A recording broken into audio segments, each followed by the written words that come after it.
a man that claimed that pastors in this country were given 6 billion naira by the government to vote for PDP. This is a man that went as far as to say that if the APC lost an election, that he would form a parallel government. This is a man that incited soldiers to mutiny.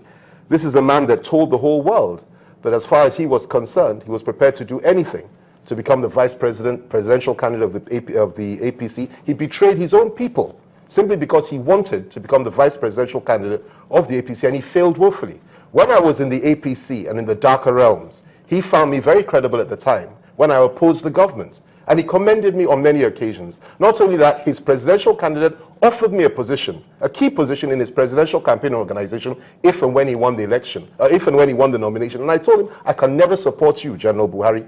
Now the same Rotimi Amaechi will come and talk about credibility. Credibility from a man that closed the courts in his state for 1 year, simply because he was too scared that people would end up throwing him out and taking him to court. He closed the state. He said the federal government actually closed the courts. The state's courts were closed by him, not the federal. He has control over the state courts. We're not talking about the federal courts. We're talking about the state courts. People are in prison today. They can't go to trial. They can't do anything. People cannot carry out civil litigations. Lawyers can't work because this man wants to stay in power at all costs. This is the only governor in the country that has as his own commissioner his psychiatrist.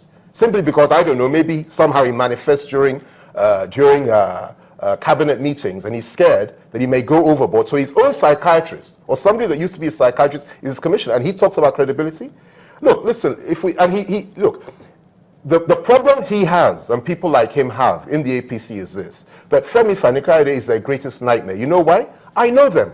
I was with them for 9 miserable months, and I know what they're made of. And I'm telling you, they are not fit to rule this country.